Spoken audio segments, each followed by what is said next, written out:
أشهد أن لا إله إلا الله وحده لا شريك له وأشهد أن محمدا عبده ورسوله أما بعد فأعوذ بالله من الشيطان الرجيم بسم الله الرحمن الرحيم الحمد لله رب العالمين الرحمن الرحيم مالك يوم الدين إياك نعبد وإياك نستعين اهدنا الصراط المستقيم صراط الذين أنعمت عليهم غير المغضوب عليهم ولا الضالين. Bismillahirrahmanirrahim. Zó sọ pé ní òpin khutbah tí ó kọjá lọ, nǹkan tí à ń sọ lọ́wọ́ nípa ìtàn ìgbésí ayé òjíṣẹ́ ńlá sallallahu alayhi wa sallam náà ni ó tẹ̀síwájú. Nínú rẹ̀ ó ní a ti ń sọ bí Furat bin Hayyan ṣe gba Islam. Àlàyé ní tẹ̀síwájú lórí bí ó ṣe gba Islam. Ó lọ báyìí pé ó wà nínú ṣẹ̀kẹ̀ṣẹ̀kẹ̀ ńgbà tí wọ́n gbá mú, gẹ́gẹ́ bí a ti mẹ́nubà nínú khutbah tí ó kọjá lọ. Òun fúnra rẹ̀ ti kópa nínú ogun Badr tẹ́lẹ̀ tí ó sì ní ọgbẹ́, ṣùgbọ́n lọ́nà kan àbó mìíràn ó rí bí bọ́ nínú ìdè yìí. Lẹ́yìn èyí ni ó tó bọ́ sínú ìdè lọ́wọ́ àwọn mùsùlùmí lẹ́ẹ̀kan sí i. Kété tí Hazrat Abubakar rí ni wọ́n sọ wípé, ǹjẹ́ o wá ní túnra rẹ ṣe títí di àsìkò yìí náà bí? Furat dáhùn wípé, bí mo bá bọ́ lọ́wọ́ Muhammad sallallahu alayhi wa sallam ní àsìkò yìí, mi ò tún ní bọ́ sínú ìdè mọ́.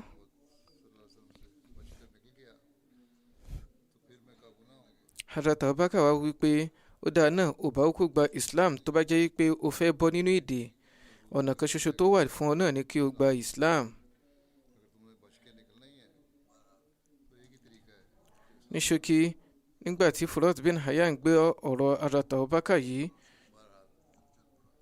ó tẹ̀síwájú lọ sí ọ̀dọ̀ òjíṣẹ́ ńlá sallallahu alayhi wa sallam. Nígbà tí ó ń kọjá lọ́dọ̀ ọ̀rẹ́ rẹ̀ kan tí ó jẹ́ Ansari, ó sọ wípé, mo ti di mùsùlùmí. Sàábé yìí tí ó jẹ́ Ansari yìí, ó ń lọ síwájú òjíṣẹ́ ńlá sallallahu alayhi wa sallam, ó wá wípé ẹni yìí ti gba Islam.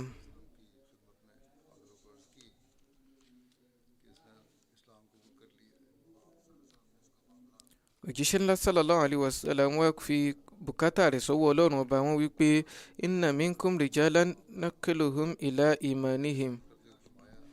Láì ní tàbí ṣùgbọ́n ó ń bẹ́nu yín tó jẹ́ wípé a fi ìgbàgbọ́ wọn lé wọn lọ́wọ́. Èyí ni wípé bó bá sọ wípé òun ti gba Islam, ó dára. Àlámọ̀rí eléyìí láàrin òun àti Ọlọ́run ọba ló wà. Ní ṣókí, òjíṣẹ́ ńlá sallallahu alayhi wa sallam dálẹ̀ lórí èyí.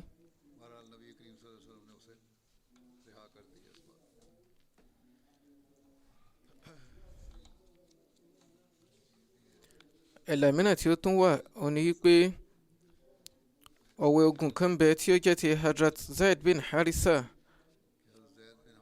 èyí tí wọ́n rán wọn lọ ní Jumadil Akhir ọdún kẹta hijira sí ilẹ̀ Karada. Nínú Siratu Khatamun Nabiyyin, Hazrat Mirza Bashir Ahmad Sahib kọ nípa ìṣẹ̀lẹ̀ yìí lọ́nà báyìí wípé lẹ́yìn ìgbà tí wọ́n sinmi díẹ̀ lórí ogun àwọn Banu Sulaim àti Ghatafan, ewu mìíràn tí ó tún dìde fún àwọn mùsùlùmí tó pèpè kí wọ́n kúrò nílùú. Títí di àsìkò ọ̀hún, àwọn Quraysh máa ń sábà gba àríwá ilẹ̀ Hijaz lọ sí ilẹ̀ Syria fún níbi àwọn etídò fún àwọn òwò wọn. Wọ́n wá fi ojú ọ̀nà yìí lẹ̀ nítorí pé àwọn ìran tí wọ́n wà ní àwọn agbègbè yìí wọ́n ti di ọlọ́rọ̀ agbọ̀rọ̀dọ̀ àwọn mùsùlùmí, tí eléyìí sì jẹ́ ewu ńlá fún àwọn Kùrẹ́ṣì, àti pé nípò ọ̀hún gan àwọn fúnra wọn tún rí ojú ọ̀nà etídò gẹ́gẹ́ bí ewu fúnra wọn. kìí ṣe nítorí àwọn mùsùlùmí nìkan kìí ṣe àwọn mùsùlùmí nìkan ni wọ́n rí gẹ́gẹ́ bí ewu, ṣùgbọ́n àwọn ìwà sùnmọ̀mí, àwọn tẹ̀m̀bẹ̀lẹ̀kún tí wọ́n fẹ́ wù, àwọn ọ̀tẹ̀ tí wọ́n fẹ́ dì lọ́dọ̀ àwọn ará agbègbè ọ̀hún, wọ́n rí i pé kò ní ṣeé ṣe ní àsìkò náà. Lára bẹ́ẹ̀ wọ́n ní wọ́n ṣe ní láti fi ọ̀nà yìí sílẹ̀. Wọ́n sì yan ojú ọ̀nà Niger eléyìí tí yóò gba Iraq kọjá. Àwọn tí wọ́n wà ní ojú ọ̀nà yìí wọ́n jẹ́ àwọn agbọ̀rọ̀dọ̀ àwọn Kùrẹ́ṣì tí wọ́n sì jẹ́ olódì àwọn mùsùlùmí.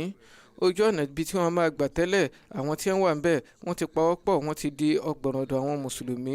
Ojú ọ̀nà ibi tí àwọn Kùrẹ́ṣì wá ṣẹ̀ṣẹ̀ mú ní bíbà yìí, ó jẹ́ ibi tí àwọn tí wọ́n ti ní májẹ̀mú pẹ̀lú wà, tó sì jẹ́ pé àwọn tí wọ́n tẹ̀dó sáwọn ọbẹ̀ wọ́n jẹ́ àwọn ọ̀tá àwọn mùsùlùmí, ìyẹn àwọn ìran Sulaim àtàwọn Ghatafan.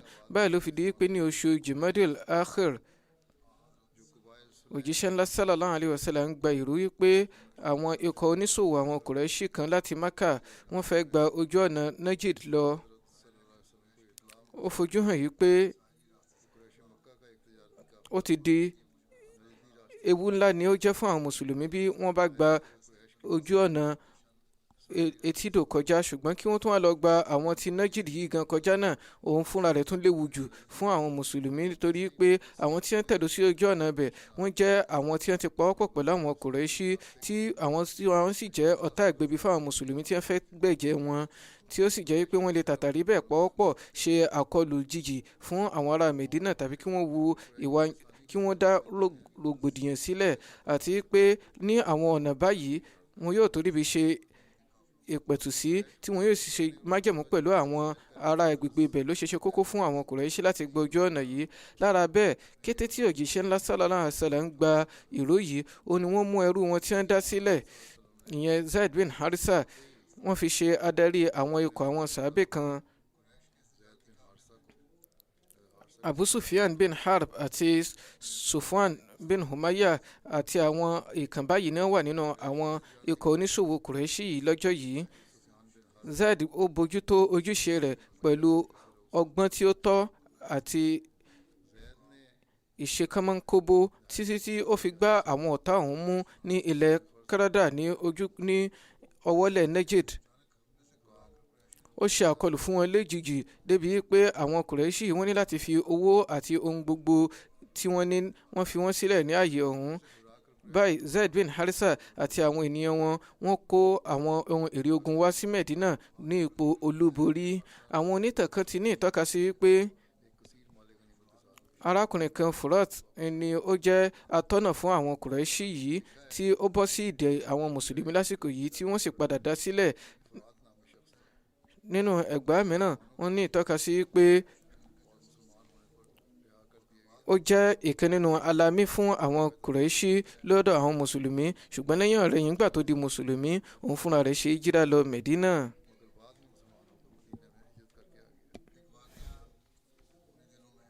Ìṣẹ̀lẹ̀ mìíràn tí ó tún wáyé láwọn àsìkò ọ̀hún, òun ni ìṣekúpa Ka'b bin Ashraf. Ka'b bin Ashraf jẹ́ ìkan nínú àwọn olóyè Medina tí òun náà sì wọnú májẹ̀mú pẹ̀lú òjíṣẹ́ ńlá sallallahu alayhi wa sallam, ṣùgbọ́n lẹ́yìn ìgbà tí ó gba májẹ̀mú yìí, ó ṣe àwọn ìgbìyànjú láti dá rògbòdìyàn sílẹ̀ títí tí òjíṣẹ́ ńlá sallallahu alayhi wa sallam ṣe fi àṣẹ lélẹ̀ yìí pé kí wọ́n ṣe ikú pa á. Nínú Bukhari ẹ̀là nípa ìṣẹ̀lẹ̀ yìí lọ báyìí wípé Hazrat Jabir bin Abdullah ni ó ní ẹgbàá náà wípé òjíṣẹ́ radiyallahu anhuma ni ó ní ẹgbàá náà wípé òjíṣẹ́ ńlá sallallahu alayhi wa sallam sọ wípé ta ni ó bá mi yanjú Ka'b bin Ashraf, ó ti fi ara ní Ọlọ́run àti òjíṣẹ́ rẹ̀ lọ́pọ̀lọpọ̀. Muhammad bin Maslama dìde, wọ́n sọ wípé èrè òjíṣẹ́ Ọlọ́run sallallahu alayhi wa sallam, ǹjẹ́ ó fẹ́ kí n ṣe ikú pa bí? Wọ́n dáhùn wípé bẹ́ẹ̀ ni. Lára bẹ́ẹ̀ ni Muhammad bin Maslama ṣe lọ sí ọ̀dọ̀ Ka'b. Ó sọ wípé arákùnrin yìí ti pèpè fún ìjùsílẹ̀ lọ́dọ̀ wa tí ó sì ti fi wá sínú ìṣòro púpọ̀. Ó ní ìtọ́ka sí òjíṣẹ́ ńlá sallallahu alayhi wa sallam lọ́nà yìí. Wọ́n rí i pé wọ́n ti pèpè fún ìjùsílẹ̀ lọ́dọ̀ àwọn tí wọ́n sì fà wọ́n sínú ìṣòro báyìí. Torí náà mo tọ̀ ọ́ wá wípé kí o jọ̀ọ́ kí o yá wa ní ohun díẹ̀. Ó dà yín pé mo fi Ọlọ́run ṣẹ̀rí, ọ̀rọ̀ rẹ̀ ń bọ̀ wá sú yín. Èyí ni wípé ọ̀rọ̀ òjíṣẹ́ ńlá sallallahu alayhi wa sallam bọ̀ wá sùn yẹn ó sì fi sílẹ̀. Ní ṣókí, Muhammad bin Maslama sọ wípé nígbà tí a ti dọmọlẹ́yìn rẹ̀, a ò ní fẹ́ kó ṣe wípé a ó fi sílẹ̀ títí tí a ó fi rí nǹkan tí yóò jẹ́ àtúbọ̀tán rẹ̀. A sì fẹ́ kí o jọ̀wọ́ kí o yá wa ní oúnjẹ tí ó jẹ́ bíi ẹrù ràkúnmí kan sí méjì. Káàbù sọ wípé ó dára, ẹ fi nǹkan dógò. Ó dáhùn wípé kí ni nǹkan tí o fẹ́. Káàbù náà dá lóhùn wípé ẹ kó àwọn obìnrin yín wá sọ́dọ̀ mi. Ó wípé báwo la ṣe fẹ́ fi àwọn obìnrin wá sọ́dọ̀ rẹ nígbà tó jẹ́ wípé ìwọ ni ẹni tó rẹwà jù nínú àwọn lárúbáwá. Ó wá dà wípé ó dáa náà, ẹ má àwọn ọmọ yín wá sọ́dọ̀ mi, ẹ má àwọn ọmọkùnrin yín wá sọ́dọ̀ mi. Ó wípé báwo la ṣe fẹ́ fi àwọn ọmọkùnrin wá sọ́dọ̀ yín tó jẹ́ wípé wọ́n yóò padà máa fi bú wa lọ́jọ́ iwájú wípé wọ́n ti fẹ́ ni báyìí báyìí, wọ́n ti fi dógò fún ẹrù ràkúnmí kan. Ẹ̀tẹ́ ni eléyìí jẹ́ fún wa. Torí náà a ó fún ọ ní àwọn àhámọ́ra ogun wa. Nínú ọ̀rọ̀ àhámọ́ra ogun yìí, ó ní ìtọ́ka sí àwọn ohun ìjagun wọn. Báyìí ó ṣe májẹ̀mú wípé òun tún padà bọ̀ lọ́dọ̀ Káàbù. Lára bẹ́ẹ̀ ni ó lọ ní alẹ́ tí ó sì tún lọ pẹ̀lú Abu Naila lọ́jọ́ yìí tí ó jẹ́ ọmọ ẹni tí òun àti Káàbù jọ mú yàn. Wọ́n pè wá sí inú odi. Ìgbà tí wọ́n lọ yọjú sí i, ó wà ní òkè. Nígbà náà aya rẹ̀ ó ní láti sọ̀kalẹ̀. Aya rẹ̀ ń bi pé ibo ni ó fẹ́ lọ báyìí. Káàbù sọ wípé Muhammad bin Maslama àti Abu Naila ọ̀hún ni àwọn méjèèjì yìí tí wọ́n wá pè mí.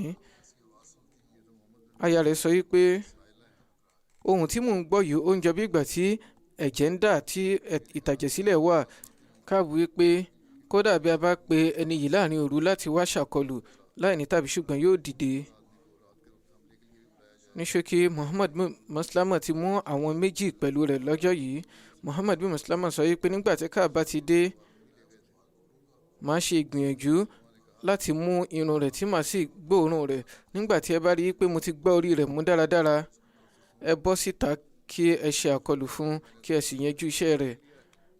Báyìí ni Káàbù bọ́ sílẹ̀. Ó fi aṣọ pakájà tí tùràrí sì ń rùn lára rẹ̀. Muhammad bin Maslama sọ wípé mi ò gbóòórùn irú tùràrí báyìí rí. Èyí ni pé tùràrí tí ó dára pọ̀ ni. Káàbù sọ wípé àwọn obìnrin tí ó dára jùlọ nínú àwọn lárúbáwá ní ó ń bẹ lọ́dọ̀ mi, tó sì jẹ́ wípé àwọn ni wọ́n ní tùràrí tí ó dùn jùlọ. Muhammad bin Maslama sọ wípé ǹjẹ́ ó fún mi níyọ̀ǹda kí n tiẹ̀ gbóòórùn orí rẹ̀ bí? Ó dà wípé bẹ́ẹ̀ ni. Báyìí ni ó gbóòórùn rẹ̀. Ó sì jẹ́ kí àwọn ẹmẹ̀wà rẹ̀ náà gbọ́ pẹ̀lú. Wọ́n sọ pé ǹjẹ́ ó fún mi ní ìyọ̀ǹda kí n tún gbọ́ bí? Ìgbà tí ó dáhùn pé bẹ́ẹ̀ ni. Báyìí bí Muhammad bin Maslama ṣe gbá mú kíkankíkan. Òun ló sọ wípé ọ̀yá ẹ mú. Ó sọ báyìí fún àwọn ènìyàn rẹ̀ tí wọ́n sì ṣe ikú pa lásìkò yìí. Lẹ́yìn èyí wọ́n darí sọ́dọ̀ òjíṣẹ́ ńlá sallallahu alaihi wasallam láti lọ jábọ̀ nípa bí Káàbù ṣe ní ọgbọ́n yìí.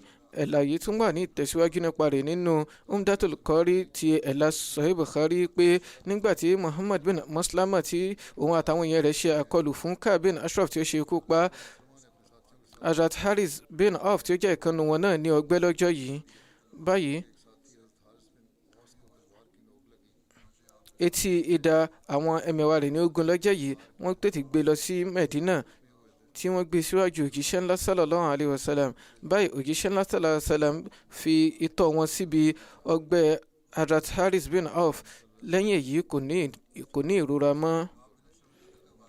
Nípa bí wọ́n ṣe ṣe ikú pa Ka'b bin Ashraf yìí nínú Suratul Khatamun Nabiyyin, àlàyé lọ báyìí wípé màá mẹ́nu bà ní ráńpẹ́ níbí báyìí wípé bí ogun Badri ṣe fi ohun tó ń bẹ ní kúlẹ̀kúlẹ̀ ọkàn àwọn Yahudi hàn, tó jẹ́ wípé àwọn Banu Qaynuqa náà wọn ò lè ṣe ìpẹ̀tù sí gẹ́gẹ́ bí àwọn yòókù náà pẹ̀lú, tí wọ́n tẹ̀síwájú nínú ìwà rògbòdìyàn àti sùnmọ̀mí wọn. Nínú ìkànnì àwọn ìṣẹ̀lẹ̀ yìí òun náà ní ti ìṣekúpa Ka'b bin Ashraf. Bó tilẹ̀ jẹ́ pé Ka'b jẹ́ ẹlẹ́sìn Yahudi, ṣùgbọ́n ìran rẹ̀ ṣe Yahudi láti pilẹ̀. Ìran Lárúbáwá ni ó jẹ́. Bàbá rẹ̀ ní Ashraf tó wá láti Banu Nabhan tí ó sì jẹ́ ọlọ́gbọ́n ẹ̀wẹ́. Ó lọ sí Medina láti ní ìbáṣepọ̀ pẹ̀lú àwọn Banu Nadir. Ó di ọ̀rẹ́ wọn. Lẹ́yìn ọ̀rẹ́yìn ó bọ́ sí ipò tó ga léraléra títí tó fi di pé Abu Rafi bin Abil Haqiq tí í ṣe adarí àwọn Banu Nadir fún ní ọmọ rẹ̀ obìnrin láti ṣe yìgì pẹ̀lú. Látàrí obìnrin yìí oní ṣe bí Ka'b tí òun náà dàgbà tí ó bọ́ sípò tí ó ju ti bàbá rẹ̀ gan lọ títí tó fi di pé gbogbo Yahudi ilẹ̀ Lárúbáwá bẹ̀rẹ̀ sí ní rí gẹ́gẹ́ bí ọ̀gá wọn. Yàtọ̀ sí pé ó jẹ́ni tí ó ṣìngbọnlẹ̀, ó tún jẹ́ni tí ó dáńtọ́ nínú ewì tí ó sì jẹ́ ọlọ́rọ̀. Lára bẹ́ẹ̀ ó máa ń kó àwọn onímọ̀ àti àwọn èèkàn nínú àwọn ìran rẹ̀ sí abẹ́ rẹ̀ látàrí bí ó ti máa ń fi owó tì wọ́n sábẹ́ rẹ̀. Ṣùgbọ́n nínú ìwà oníwà gbin oníwàkiwà ni tó sì jẹ́ pé ó dáńtọ́ nínú ìwà sùnmọ̀mí àti ọ̀tẹ̀. Kò sí ìwà ìbàjẹ́ yòówù tí ò ní ìkápá. Nígbà tí òjíṣẹ́ ńlá sallallahu alaihi wasallam ṣe hijira wá sí Medina, nígbà òun ni Ka'b bin Ashraf náà ó pawọ́pọ̀ pẹ̀lú àwọn Yahudi yòókù tí wọ́n kópa nínú májẹ̀mú pẹ̀lú òjíṣẹ́ ńlá sallallahu alaihi wasallam. Ìyẹn májẹ̀mú tó ń bẹ láàrin òjíṣẹ́ ńlá sallallahu alaihi wasallam àtàwọn Yahudi láti ní ìrẹ́pọ̀, àlàáfíà, ààbò àti ìdọ́rẹ̀ẹ́ pẹ̀lú ìdáàbòbò. Ní ìpilẹ̀ṣẹ̀ ó fi hàn yí pé òun ti kópa nínú májẹ̀mú yìí, ṣùgbọ́n dénúdénú inúnibí ni ó ń jó lẹ́mìí rẹ̀.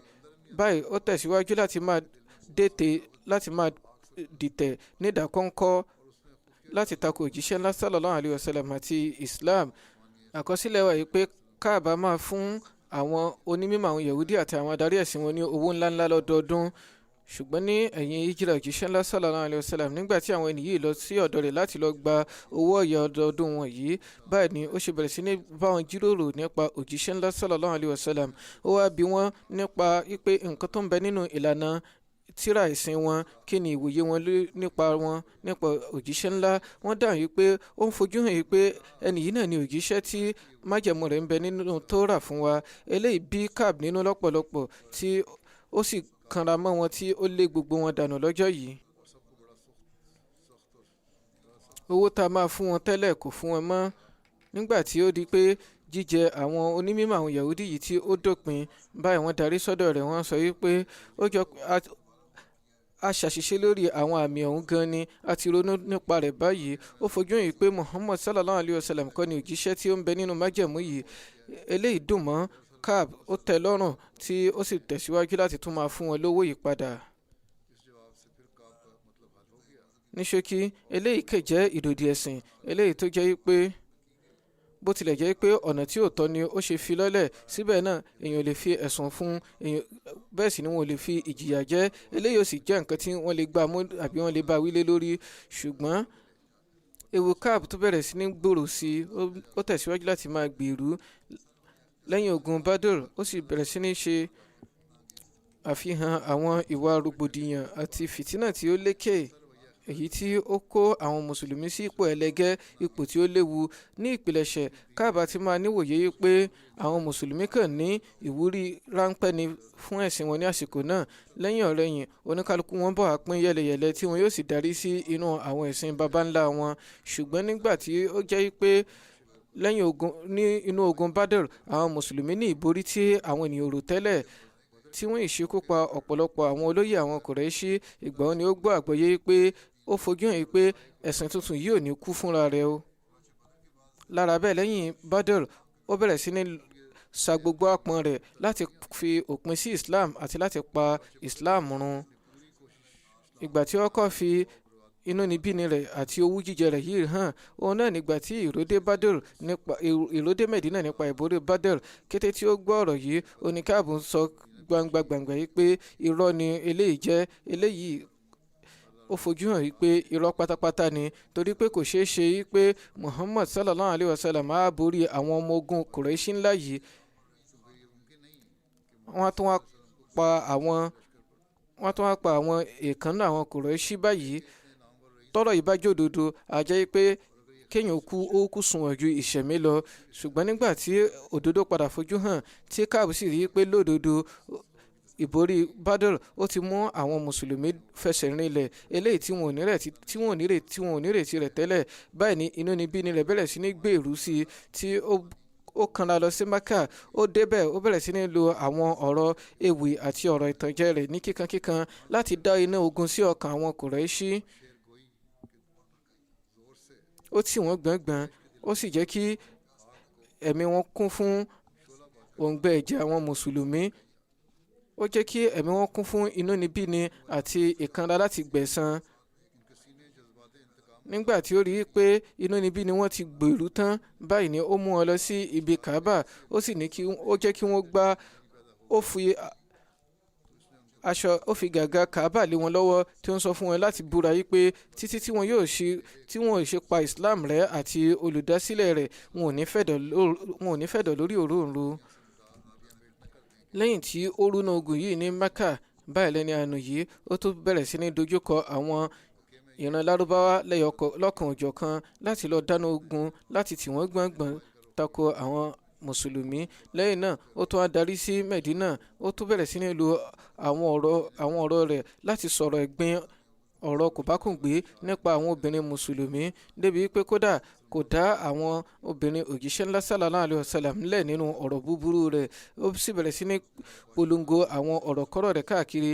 Lẹ́yìn ọ̀rẹ́yìn ó tún pète láti ṣe ikú pa òjíṣẹ́ ńlá sallallahu alaihi wasallam lábẹ́ ète pé kí wọ́n pè wọ́n wá fún àpèjẹ kan, tí wọ́n sì jẹ́ kí àwọn Yahudi kan, àwọn ọ̀dọ́mọdé Yahudi kan, kí wọ́n ṣe àkọlù fún wọn. Ṣùgbọ́n pẹ̀lú jíire Ọlọ́run ọba, ìró tètè fojú hàn tí wọn ò sì ṣe àṣeyọrí nínú ìgbésẹ̀ yìí. Nígbà tí ìwà ìbàjẹ́ rẹ̀ tí ó wá gbèrú tán, tí ó jẹ́ pé ìjàmbá májẹ̀mú, ìdásùnmọ̀mí, ìdáná ogun, tẹ̀m̀bẹ̀lẹ̀kun àti ọ̀rọ̀ búburú tí ó dé ògóńgó báyìí pẹ̀lú ẹ̀ṣẹ̀ àti ṣe ikú pani, báyìí ó ní òjíṣẹ́ ńlá sallallahu alaihi wasallam tí wọ́n ti ní ìpẹ̀tù sí láàrin àwọn ará Medina lẹ́yìn ìgbà tí wọ́n wọ ìlú yìí. Lára bẹ́ẹ̀, àwọn ni wọ́n jẹ́ adarí gbogbo orílẹ̀ Medina nígbà ọ̀hún. Fún ìdí èyí, wọ́n ṣe ìpinnu wípé lábẹ́ gbogbo àwọn ìwàkiwà Ka'b bin Ashraf yìí, ikú ti tọ́ sí i. Wọ́n sì fi àṣẹ lélẹ̀ fún àwọn sàbẹ̀ wọn kan láti ṣe ikú pa. Ṣùgbọ́n nítorí wípé fìtínà Ka'b ní Medina ó ti gbòòrò débi pé bí wọ́n bá lọ kéde ìṣekúpa ní gbangba, ó ṣeé ṣe kí ogun bẹ́ sílẹ̀ ní Medina, tí a ò sì ní lè ṣe òdiwọ̀n àwọn ènìyàn tí ẹ̀mí wọn yóò bá lọ. Tó sì jẹ́ pé òjíṣẹ́ ńlá sallallahu alaihi wasallam wọn a máa wá gbogbo ọ̀nà láti dẹ́kun gbogbo ìtàjẹ̀sílẹ̀ láàrin ìlú. Wọn ò fẹ́ kí ó jẹ́ pé èyí yóò di àánú tí àwọn mùsùlùmí àti àwọn Yahudi wọn yóò fi máa para wọn, yóò máa tẹ̀jẹ̀ sílẹ̀. Báyìí ó ní wọ́n ṣe jẹ́ kí ó ní pé wọn ò ní kéde ìṣekúpa ní gbangba, bí ó ṣe pé wọn yóò mú àwọn tí wọn yóò ṣekúpa ní ìdákọ́ńkọ́. Sábẹ́ ẹlẹ́mìí òdodo kan láti ran Aus ó ní wọ́n fún ní ojúṣe yìí, ìyẹn Muhammad bin Maslama.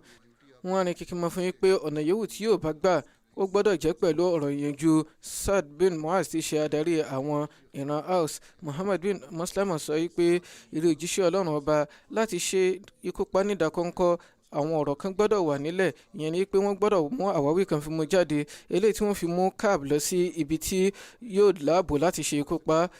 Nígbà tí wọ́n wo gbogbo ewu tí ó ṣeéṣe kó bẹ́ sílẹ̀ tí wọ́n bá gba ọ̀nà ìdákọ́ńkọ́ láti ṣe ikú pa, òjíṣẹ́ ńlá sọ pé ó dára.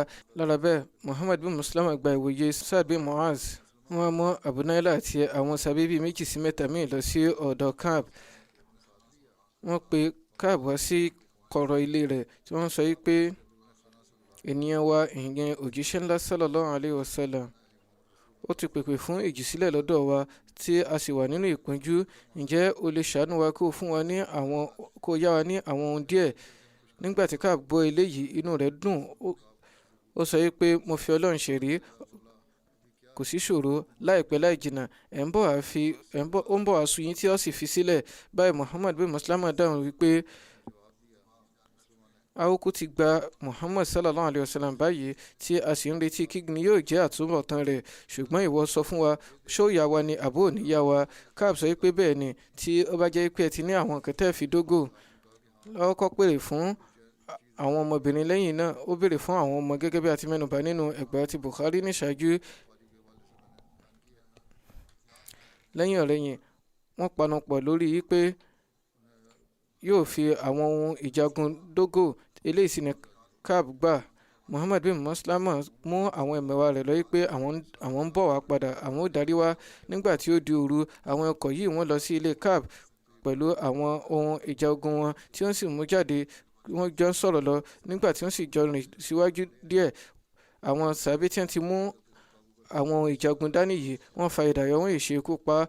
Ní ṣókí, Ka'b wó lulẹ̀ lásìkò yìí. Muhammad bin Maslama àti àwọn ẹ̀mẹ̀wà rẹ̀ wọ́n kúrò níbẹ̀, wọ́n sì lọ síwájú òjíṣẹ́ ńlá sallallahu alayhi wa sallam láti lọ fún wọn ní ìró ìṣekúpa yìí. Nígbà tí ìró ìṣekúpa Ka'b tí ó lọ káàkiri nílùú, ariwo ta tí àwọn Yahudi sì kanra. Ní ọjọ́ kejì, ikọ̀ àwọn Yahudi kan wọ́n lọ síwájú òjíṣẹ́ ńlá sallallahu alayhi wa sallam. Wọ́n sì ń fi ẹ̀hónú hàn yìí pé báyìí báyìí ni wọ́n ṣe ikú pa adarí àwọn tí í ṣe Ka'b bin Ashraf. Òjíṣẹ́ ńlá sallallahu alayhi wa sallam gbọ́ ọ̀rọ̀ wọn. Wọ́n sọ yìí pé ǹjẹ́ ẹ mọ̀rú ọ̀ràn tí ẹni yìí ti dá bí? Lẹ́yìn náà wọ́n bẹ̀rẹ̀ sí ní ìtọ́ka sí bó ti ń jàǹbá májẹ̀mú, tí ó ń dáná ogun, tí ó ń dá fìtínà sílẹ̀, àti àwọn ọ̀rọ̀ búburú rẹ̀ pẹ̀lú àwọn ìtẹ̀ tí ó ń dè lórí bí wọn yóò ti ṣe ikú pa wọ́n. Lórí ìgbà tí wọ́n mẹ́nu gbogbo àwọn eléyìí, àwọn ènìyàn panu mọ́. Lẹ́yìn èyí, òjíṣẹ́ ńlá sallallahu alayhi wa sallam sọ wípé bó ti wò ó rí, nǹkan tó yẹ kó sunwọ̀n fún yín ni wípé fún àwọn ọjọ́ iwájú ẹ ṣe pẹ̀lẹ́kùtù kẹ́sì gbé lálàáfíà, kẹ́ má tó dá wàhálà sílẹ̀ mọ́. Lórí èyí, wọ́n ti ṣe májẹ̀mú pẹ̀lú àwọn Yahudi, tí àwọn Yahudi ṣe gba májẹ̀mú wípé àwọn yóò máa gbé ní pẹ̀lẹ́kùtù, tí àwọn yóò sì kóra ró, àwọn yóò yẹra fún gbogbo rògbòdìyàn àti wàhálà. Wọ́n kọ májẹ̀mú ilẹ̀ lábẹ́ Hazrat Ali radiyallahu ta'ala anhu. Kò sí ìtọ́ka kankan nínú ìtàn yìí pé lẹ́yìn èyí àwọn Yahudi fìgbà kankan mẹ́nu bà ẹ̀hónú àbí wọ́n fi ẹ̀sùn kan àwọn mùsùlùmí lórí ìṣekúpa Ka'b bin Ashraf, nítorí pé àwọn fúnra wọn náà mọ̀ dékúlẹ̀kúlẹ̀ ọkàn wọn yìí pé Ka'b ti lẹ́tọ̀ọ́ sí irú ìjìyà tí wọ́n ṣe fún un, tí wọ́n fi jẹ́. Lórí èyí, ní ìbámu pẹ̀lú òfin tó ń bẹ ní àsìkò ọ̀hún, bí wọ́n bá ṣe báyìí pẹ̀lú Ka'b, bí àwọn Yahudi ti panu mọ́lẹ̀ lórí, ó ṣe àfihàn yìí pé àwọn fúnra wọn gbàfà, wọ́n sì gbà lórí ìjìyà eléyìí tí wọ́n fi jẹ́ yìí. Àwọn onítàn kan tí wọ́n padà ń mú ẹ̀sùn jáde wípé òjíṣẹ́ ńlá sallallahu alaihi wasallam ní kí wọ́n pa ènìyàn kan lọ́nà àìtọ́, ó sì jẹ́ nǹkan tí ò tọ́. Ẹ jẹ́ kí ó di mímọ̀, kí ó yé yín pé eléyìí kìí ṣe ìpànìyàn lọ́nà àìtọ́, nítorí pé Ka'b bin Ashraf ti wà nínú májẹ̀mú pẹ̀lú òjíṣẹ́ ńlá sallallahu alaihi wasallam.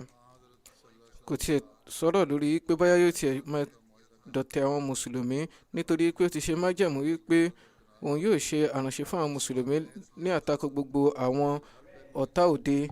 Òun yóò sì ní ìdọ́rẹ̀ẹ́ àti ìfọwọ́sowọ́pọ̀ pẹ̀lú àwọn mùsùlùmí. Lábẹ́ májẹ̀mú yìí, ó ti gbà yí pé ìjọba tí àwọn fi lọ́lẹ̀ nínú Medina, òjíṣẹ́ ńlá sallallahu alayhi wa sallam ni yóò jẹ́ adarí. Ìpinnu wọn yóò sì ní tẹ́wọ́gbà lọ́wọ́ oníkálukú nínú gbogbo àríyànjiyàn tó bá bẹ́ sílẹ̀. Lára bẹ́ẹ̀, Hazrat Mirza Bashir Ahmad Sahib kọ báyìí pé ẹ̀rí hàn nínú ìtàn yìí pé lábẹ́ májẹ̀mú yìí, àwọn Yahudi a máa kẹ́jọ́ wọn lọ síwájú òjíṣẹ́ ńlá sallallahu alayhi wa sallam. Àwọn sì ni wọ́n máa dájọ́ lé wọn lórí. Lábẹ́ àwọn ohun tí ó ń lọ yìí, gbogbo májẹ̀mú ó jẹ́ pé Ka'b ti jàǹbá pátápátá. Báyìí ni ó gbàbọ̀dẹ̀ fún àwọn mùsùlùmí.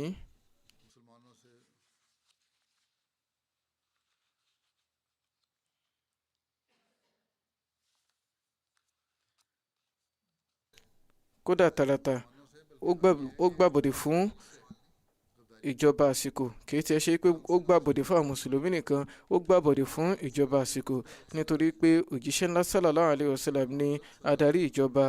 Òun wá ń gbin ọ̀gbìn fìtínà sí Medina, tí ó sì ń ṣe gbogbo ìgbìyànjú láti dáná ogun lórílẹ̀. Ó wá ń ti àwọn ìran Lárúbáwá láti tako àwọn mùsùlùmí. Lẹ́yìn náà, ó tún wá pète láti ṣe ikú pa òjíṣẹ́ ńlá sallallahu alayhi wa sallam. Ó ń ṣe gbogbo eléyìí lásìkò tí mùsíbà ti rọ kiri ká àwọn mùsùlùmí ní gbogbo agbọn mẹ́rẹ̀ẹ̀rin. Ó wá jẹ́ kí nǹkan kí ó ṣòro fún wọn lọ́pọ̀lọpọ̀. Torí náà, lábẹ́ gbogbo eléyìí, ọ̀ràn tí Ka'b tí ó dá ó lékè débi pé kò ṣe fojú rí náà. Lára báyìí ni wọ́n ṣe gbé ìgbésẹ̀ lé lórí ní ìbámu pẹ̀lú àwọn ará òde òní gan tí wọ́n ń pera wọn lẹ́ni tí ó lajú, ẹni tí ó bá ń pète ogun tí ó sì ń dá àwọn ọ̀ràn báyìí wọ́n mọ̀ yìí pé ó lẹ́tọ̀ọ́ sí ikú. Torí náà ibo ni ẹ̀sùn ti fẹ́ wá lórí ìpinnu yìí. Kódà irú ètò ń lọ ní orí Palestine àti Israel lásìkò yìí ó tó dé kọjá gbogbo ẹnu ààlà, kò tiẹ̀ lẹ́tọ̀ọ́ bí tí wò ó mọ. Ohun kejì tí ó wà nílẹ̀ ni ọ̀nà tí wọ́n gbà ṣe ikú pa. Èyí ṣe tí ó ń ṣe ikú pa nídàkọ́ńkọ́ tó jẹ́ pé alẹ́ ni wọ́n ṣe ikú pa. Ẹni láti rántí nípa eléyìí pé títí di àsìkò náà kò sí ìjọba ní ilẹ̀ Lárúbáwá. Wọ́n ti wá yan ẹnìkan láti jẹ́ adarí, ṣùgbọ́n kì í ṣe pé ọ̀dọ̀ rẹ̀ ni ìpinnu mọ́. Oníkálukú wọn máa kó ẹjọ́ wọn nínú ìran wọn. Oníkálukú ní òmìnira láti ṣe ìpẹ̀jọ́ wọn nínú ìran wọn. Baba Náírà ti panupọ̀ ṣe ìgbẹ́jọ́, wọ́n wà pẹ̀lú òjíṣẹ́ ńlá sallallahu alayhi wa sallam. Bí wọ́n sì fẹ́ pe ìgbẹ́jọ́ yìí nínú ìran wọn lọ́tọ̀ọ̀tọ̀, wọ́n á máa gbé ìgbésẹ̀ yìí náà pẹ̀lú. Torí náà ilé ẹjọ́ wo ni wọ́n fẹ́ gbé káàbù lọ láti gba ìgbẹ́jọ́ lásìkò yìí? Ṣé wọn yóò lọ fi ẹjọ́ sùn lọ́dọ̀ àwọn Yahudi ni, nígbà tó jẹ́ pé òun gan ládarí wọn, tí àwọn fúnra wọn sì tún jẹ́ ọlọ́tẹ̀ àwọn mùsùlùmí? Ojoojúmọ́ ni wọ́n ń dá rògbòdìyàn sílẹ̀. Torí náà kò tiẹ̀ sọ̀rọ̀ yìí pé wọn yóò gbé ẹjọ́ ẹ̀ lọ sí ọ̀dọ̀ àwọn Yahudi. Ṣé ọ̀dọ̀ àwọn Sulaim àbí Ghatafan ni wọn yóò gbé lọ? Láwọn tó ṣe pé láàrin oṣù tí ó kọjá lọ wọ́n ti ṣe ìgbìyànjú àti ṣe àkọlù lóru lẹ́ẹ̀mẹ́ta sí ẹ̀mẹ́rin lórí àwọn mùsùlùmí. Wọ́n tún wá jẹ́ aláìran wọn. Ṣé wọn yóò fojú yìn pé wọn ò ní gba ẹjọ́ òdodo lọ́dọ̀ wọn? Torí náà ẹ̀yin náà ẹ wòye sí ọ̀nà wo ni ó tún ṣí sílẹ̀ fún ẹni tí ó ń pète ogun, tí ó ń dá yánpọnyánrin, tó ń dá wàhálà, tí ó sì tún ń pète àti pànìyàn sílẹ̀. Torí náà ìṣẹ̀mí rẹ̀ ti di ewu fún ìlú, tí wọ́n sì ní láti gbé ìgbésẹ̀ láti dáàbò bo ìlú nígbà tí wọ́n bá ti láǹfààní láti ṣe ikú pa. Torí pé nǹkan tí ó sunwọ̀n ni wípé kí wọ́n ṣe ikú pa oníwà ìbàjẹ́ kan ṣoṣo ju kí wọ́n kó ẹ̀mí aláyòókù sínú ewu, kí gbogbo orílẹ̀ kó wọ́n bọ́ sínú hílàhílo. Ọlọ́run fúnra rẹ̀ náà sọ wípé fìtínà burú ju ìpànìyàn lọ. Ní ṣókí, lábẹ́ májẹ̀mú tí wọ́n ṣe èyí tó wáyé láàrin àwọn mùsùlùmí àti àwọn Yahudi lẹ́yìn hijira, òjíṣẹ́ ńlá sallallahu alaihi wasallam wọn kò kí ń ṣe aráàlú lásán, àwọn gan ni adarí gbogbo ìjọba, ìyẹn ìjọba tí wọ́n fi lọ́lẹ̀ ní Medina. Òjíṣẹ́ ńlá sallallahu alaihi wasallam sì ní ìyọ̀ǹda láti ṣe ìpinnu lórí nǹkan tí yóò bá ṣàǹfààní fún ètò ìlú, fún ìṣèlú. Torí náà bí wọ́n bá wòye sí nǹkan tí yóò ṣàǹfààní fún àlàáfíà orílẹ̀ wọn nípa pé kí wọ́n fi jìyà ikú jẹ Káàb lórí ìwà búburú tí ó ti wù, kì í ṣe nǹkan tí ó jọjú. Eléyìí ló fà tó fi jẹ́ pé ẹ̀sùn tí àwọn ẹlẹ́sùn tí wọ́n fi lọ́lẹ̀ lórí Islam lẹ́yìn ẹ̀ẹ́dẹ́gbèje ọdún yìí, ìyẹn àwọn ọlọ́fintótó ìlà oòrùn ayé tí wọ́n fi lọ́lẹ̀ nípa Islam, asán ni ó jẹ́, nítorí pé àwọn Yahudi àsìkò ọ̀hún fúnra wọn ò fẹ̀sùn kan lélẹ̀ ń parẹ́ bí tí wù ú mọ́. Ní àwọn àsìkò yìí náà ó ní yìgì Hazrat Hafsa bint Umar náà wáyé, ìyẹn yìgì wọn ẹlẹ́ẹ̀kejì. Hazrat Hafsa wọ́n jẹ́ ọmọ Hazrat Umar.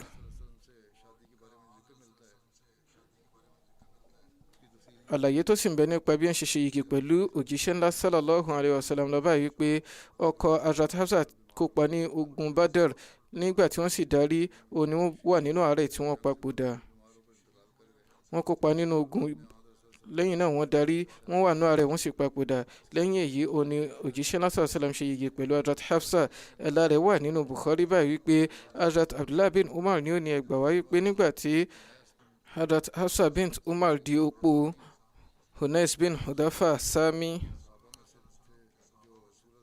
tó sì jẹ́ pé òun fúnra rẹ̀ jẹ́ kan náà àwọn sàábé òjíṣẹ́ ńlá sallallahu alayhi wa sallam tí ó kópa ní ogun Badr, ó papòdà ní Medina. Báyìí ni Hazrat Umar ṣe sọ, gẹ́gẹ́ bó ti wà nínú àwọn ìgbàwá kan wípé Hazrat Umar sọ wípé mo lọ sí ọ̀dọ̀ Hazrat Usman bin Affan, mo lọ pàdé rẹ̀, tí mo lọ bá, mo sì mẹ́nu bà Hafsa fún wípé bí o bá fẹ́ máa ṣe yìgì Hafsa bint Umar fún. Hazrat Usman sọ wípé màá ronú lórí èyí.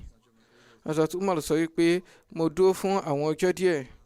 Lẹ́yìn ọjọ́ díẹ̀ Hazrat Usman sọ wípé nǹkan tí mò ń wòye sí ni wípé kò fi bẹ́ẹ̀ kí n má wulẹ̀ tí ẹ ṣe yìgì kankan ní àsìkò yìí.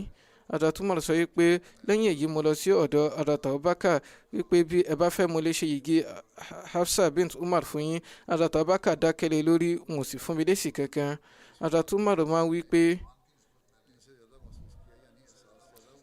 mo rí kíkọ̀ tí wọ́n yìí léyìí tí ó le ju ti Usman lọ. Mo rí i pé ó jẹ́ wípé àwọn náà ti kọ́ ni.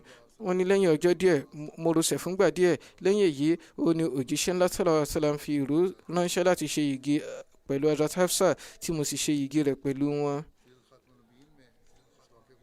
Nínú Siratu Khatamun Nabiyyin wọ́n yànnàná ìṣẹ̀lẹ̀ yìí báyìí pé Hazrat Umar bin Khattab ní ọmọbìnrin kan tí orúkọ rẹ̀ ń jẹ́ Hafsa. Ó ti wà nínú yìgì Khunais bin Hudayfa tẹ́lẹ̀. Ó jẹ́ sàbẹ̀ ẹlẹ́mìí òdodo tí ó kópa ní ogun Badr.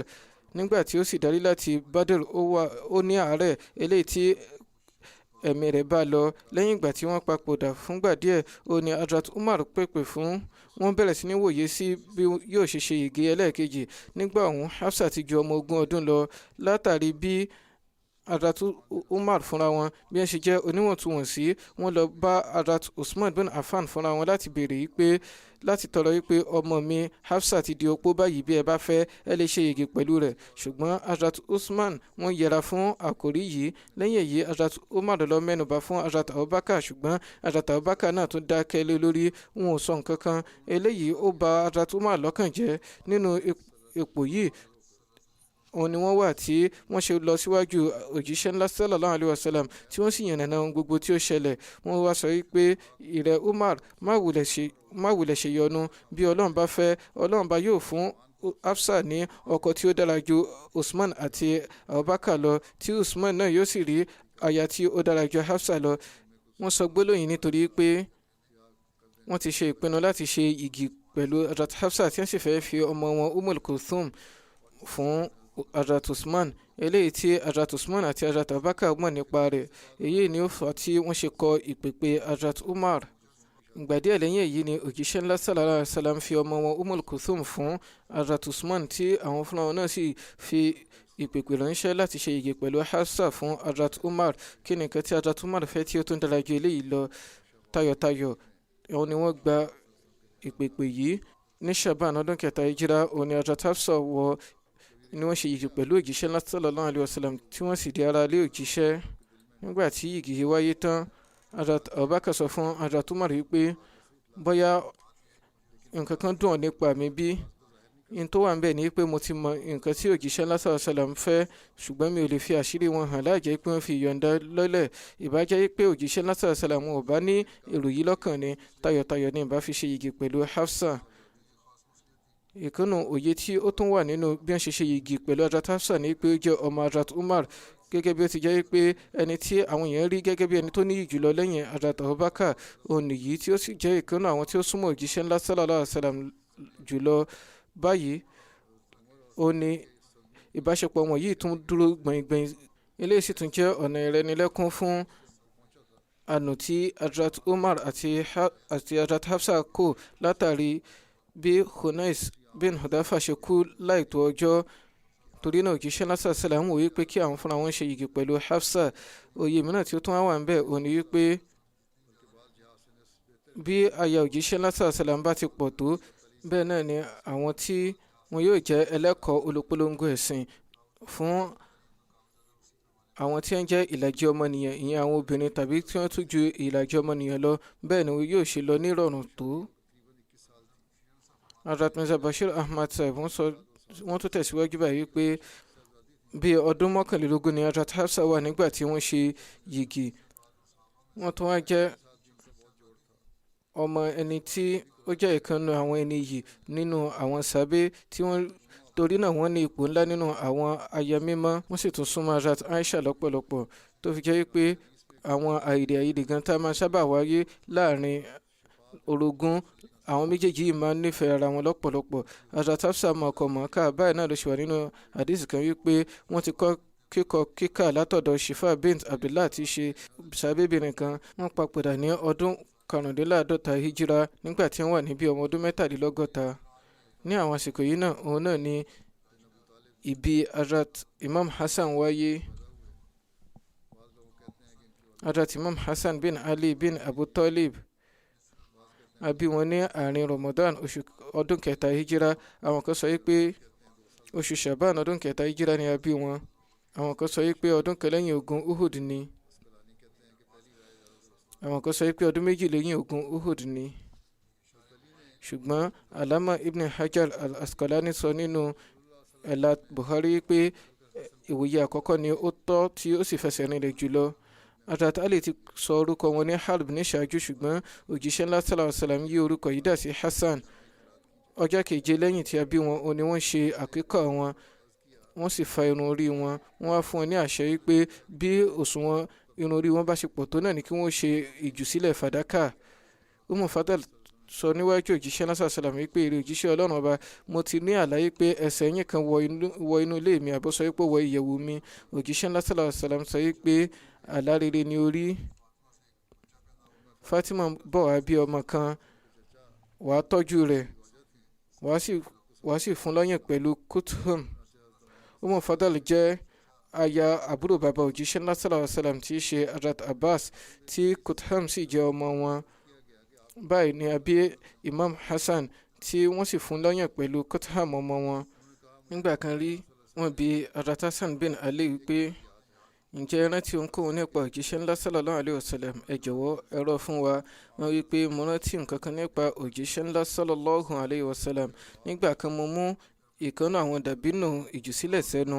Báyìí ni òjíṣẹ́ ńlá sallallahu alaihi wasallam yọ kúrò ní ẹnu mi nígbà tí itọ́ mi gan ti kàn án. Wọ́n sì dá padà sínú àwọn dàbínù ìjùsílẹ̀. Ẹnìkan sọ wípé èrè òjíṣẹ́ Ọlọ́run, kí ni ìyàtọ̀ tí dàbínù kan fẹ́ jẹ́? Wọ́n wá dáhùn pé kò tọ́ fún wa, ìyẹn fún àwọn ẹbí Muhammad sallallahu alaihi wasallam láti jẹ nínú ìjùsílẹ̀. Hazrat Anas bin Malik ní ẹgbàá wípé kò sẹ́ni tí ó jọ òjíṣẹ́ ńlá sallallahu alaihi wasallam jọ Hazrat Hassan lọ. Hazrat Ibn Abbas ní ẹgbàá wípé nígbà kan rí òjíṣẹ́ ńlá sallallahu alaihi wasallam jẹ́ kí Hazrat Hassan jókòó sórí èjìká wọn. Báyìí lẹ́nìkan sọ wípé ìrẹ́ ọmọ iyì, ohun tí ó dára jùlọ ni ó jókòó lé. Òjíṣẹ́ ńlá sallallahu alaihi wasallam sọ wípé ẹni tí ó jókòó gan fúnra rẹ̀ náà dára jùlọ. Wọ́n nífẹ̀ẹ́ sí lọ́pọ̀lọpọ̀. Hazrat Bara ní ẹgbàá wípé mo rí tí òjíṣẹ́ ńlá sallallahu alaihi wasallam gbé Hazrat Hassan bin Ali sí èjìká wọn. Wọ́n sọ wípé ìrẹ́ olúwa mi, mo nífẹ̀ẹ́ rẹ̀, jọ̀wọ́ bá mi nífẹ̀ẹ́ rẹ̀. Nínú àwọn ẹgbàá kan wọ́n tún mẹ́nu bà ìṣẹ̀lẹ̀ yìí pé wọ́n mẹ́nu bà yí pé Hazrat Imam Hassan papòdà látàrí májèlé. Hazrat Mirza Bashir Ahmad Sahib wọ́n mẹ́nu bà ìbí Hazrat Imam Hassan wípé nínú àwọn ìṣẹ̀lẹ̀ ọdún keje hijira tí a ti mẹ́nu bà, ó ní yìgì Hazrat Ali àti Hazrat Fatima ní oṣù Ramadan ọdún kẹta hijira, eléyìí tí ó ń lọ oṣù mẹ́wàá lẹ́yìn ìgbà tí ń ṣe yìgì. Ó ní wọ́n bí ọmọ kan tí òjíṣẹ́ ńlá sallallahu alaihi wasallam sọ ní Hassan. Èyí náà ni Hassan ọ̀hún tí ó padà di Imam Hassan alayhi rahma ní agbo àwọn mùsùlùmí. Ó jọ òjíṣẹ́ ńlá sallallahu alaihi wasallam lọ́pọ̀lọpọ̀, gẹ́lẹ́ bí òjíṣẹ́ ńlá sallallahu alaihi wasallam ṣíṣe nífẹ̀ẹ́ ọmọ wọn Hazrat Fatima lọ́pọ̀lọpọ̀. Báyìí náà ni wọ́n nífẹ̀ẹ́ wọn lọ́pọ̀lọpọ̀. Ọ̀pọ̀lọpọ̀ ìgbà wọn a máa sọ wípé èrè olúwa mi, mo nífẹ̀ẹ́ àwọn ọmọ yìí, nítorí náà bá mi nífẹ̀ẹ́ wọn, kò sì bá mi nífẹ̀ẹ́ àwọn tó bá nífẹ̀ẹ́ wọn. Ọ̀pọ̀ ìgbà ni yóò jẹ́ wípé òjíṣẹ́ ńlá wà lórí irun tí Hazrat Hassan sì wá dì mọ́ wọn. Wọ́n ó lọ sí rúkù, wọ́n sì dì mọ́ wọn lẹ́sẹ̀. Ìgbà mìíràn tí àwọn sàbí bá fẹ́ dá wọn lẹ́kun, wọn yóò ní kí àwọn sàbí ó má ṣe yọnu, kó má dá wọn dúró nígbà tí ó bá ti dí irun wọn lọ́wọ́. Torí ẹ̀ wọn ò fẹ́ kí eléyìí lápa nínú ìṣọmọdé wọn. Nípa Imam Hassan, òjíṣẹ́ náà sàlám sọ nígbà kan rí pé Sayyid ni ọmọ mi yìí, ìyẹn adarí. Àsìkò kan yóò sì dé tí yóò jẹ́ pé yóò ṣe ìpẹ̀tùsí láàrin ikọ̀ mùsùlùmí méjì, tí àsọtẹ́lẹ̀ sì rí àmúṣẹ. Hazrat Masih Maud alayhi salatu wasalam sọ wípé nínú ìwòye mi, Hazrat Hassan gbé ìgbésẹ̀ tí ó yááyì lọ́pọ̀lọpọ̀ nípa bí wọ́n ṣe yẹra fún ètò khilafa. Ẹgbẹ̀lẹ́gbẹ̀ mi ni ó ti lọ, wọn ò sì tún fẹ́ kó jẹ́ pé wọn yóò tún ta ẹ̀jẹ̀ mìíràn sílẹ̀ mọ́. Báyìí ni wọ́n ṣe gbàfà fún Muawiya. Èyí ni pé wọ́n ṣe májẹ̀mú pẹ̀lú wọn. Látàrí ìṣe Hazrat Hassan yìí a máa lápa lára àwọn Shia torí ẹ̀ wọn ò fi bẹ́ẹ̀ yọ́nú sí Imam Hassan tán, ṣùgbọ́n àwa máa ń gbóríyìn fún àwọn méjèèjì àti Hassan àti Hussein. ohun tí ó jẹ́ òdodo bẹ̀ ò ní wípé oníkálukú ni ó ní ìkápá ọ̀tọ̀ọ̀tọ̀, ó ní àdáyanrí ọ̀tọ̀ọ̀tọ̀. Hazrat Imam Hassan ò fẹ́ kí ó jẹ́ wípé ìtàjẹ̀sílẹ̀ ó tún wáyé láàrin àwọn mùsùlùmí mọ́, torí ẹ̀ ni wọ́n ṣe bójú tó ìpẹ̀tù sí. ṣùgbọ́n Hazrat Imam Hussein ò fẹ́ kí báyà tó wáyé lọ́wọ́ olórí kunkun oníwà ìbàjẹ́, torí eléyìí á máa bẹ̀sìn jẹ́. àníyàn méjèèjì yìí dára. innamal a'malu binniyat. eléyìí ni nǹkan tí wọ́n ní ìtọ́ka nípa àwọn ọmọ yìí, gẹ́gẹ́ bí mo ṣe ti mẹ́nubà nínú àwọn khutbah léraléra yìí pé kí ẹ máa ṣe àdúrà fún àwọn ará Palestine. màá tún fẹ́ sọ nípa eléyìí náà lónìí pẹ̀lú. ẹ tẹ̀síwájú láti máa ṣe àdúrà. àwọn ìwà ìbàjẹ́ ọ̀hún tẹ̀síwájú láti máa peléke lórúkọ yìí pé wọ́n bá Hamas jà, ni wọ́n ṣe ikú pa àwọn ọmọ, àwọn obìnrin, àwọn arúgbó, àwọn aláàárẹ̀ tí wọn ò lẹ́sẹ̀ nínú ìgbésẹ̀ yìí. àwọn tí wọ́n sọ pé àwọn jẹ́ ẹni tó lajú, ó ní wọ́n fojú rénà gbogbo òfin nígbà tí wọ́n bọ́ sójú ogun. kólúwa kókó bá fún àwọn orílẹ̀ mùsùlùmí lóye. níbi ọdún 62 sí 63 sẹ́yìn, ó ní Hazrat Muslim Maud radiyallahu ta'ala anhu ti ṣe ìkìlọ̀ fún wọn wípé ó ṣe kókó fún àwọn mùsùlùmí láti wà ní ṣọ̀kan. wọ́n wá fẹ́ panu wípé àwọn fẹ́ kú lọ́kan òjọ̀kan ni nígbà tí wọ́n bá ní ìṣọ̀kan.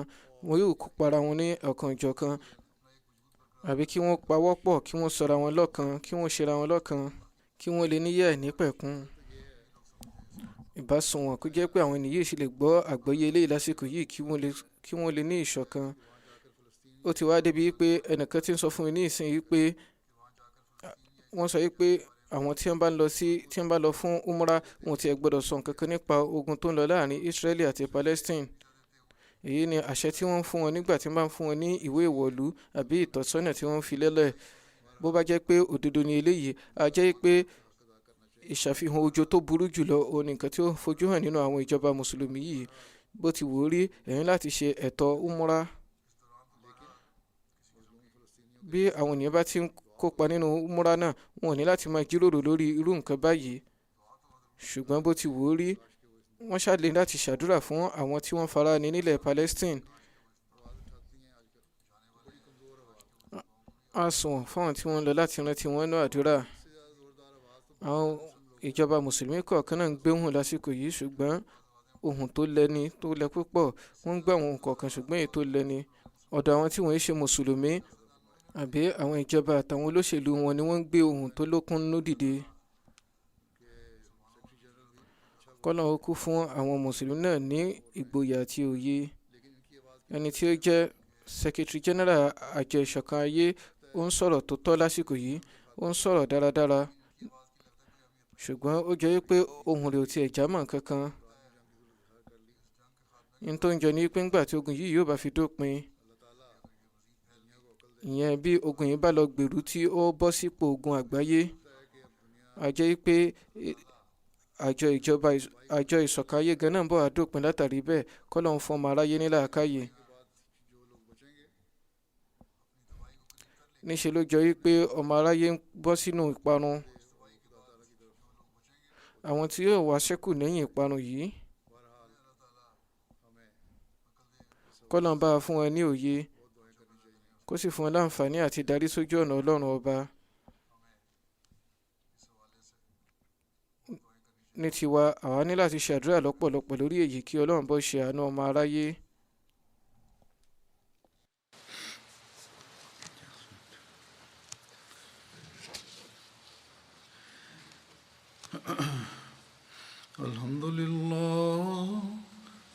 alhamdulillah nahmaduhu wa nasta'inuhu ونستغفره ونؤمن به ونتوكل عليه ونعوذ بالله من شرور أنفسنا ومن سيئات أعمالنا من يهده الله فلا مضل له ومن يضلل فلا هادي له ونشهد أن لا إله إلا الله ونشهد أن محمدا عبده ورسوله عباد الله رحمكم الله إن الله يأمر بالعدل والإحسان وإيتاء ذي القربى وينهى عن الفحشاء والمنكر والبغي يعظكم لعلكم تذكرون اذكروا الله يذكركم وادعوه يستجب لكم ولذكر الله أكبر.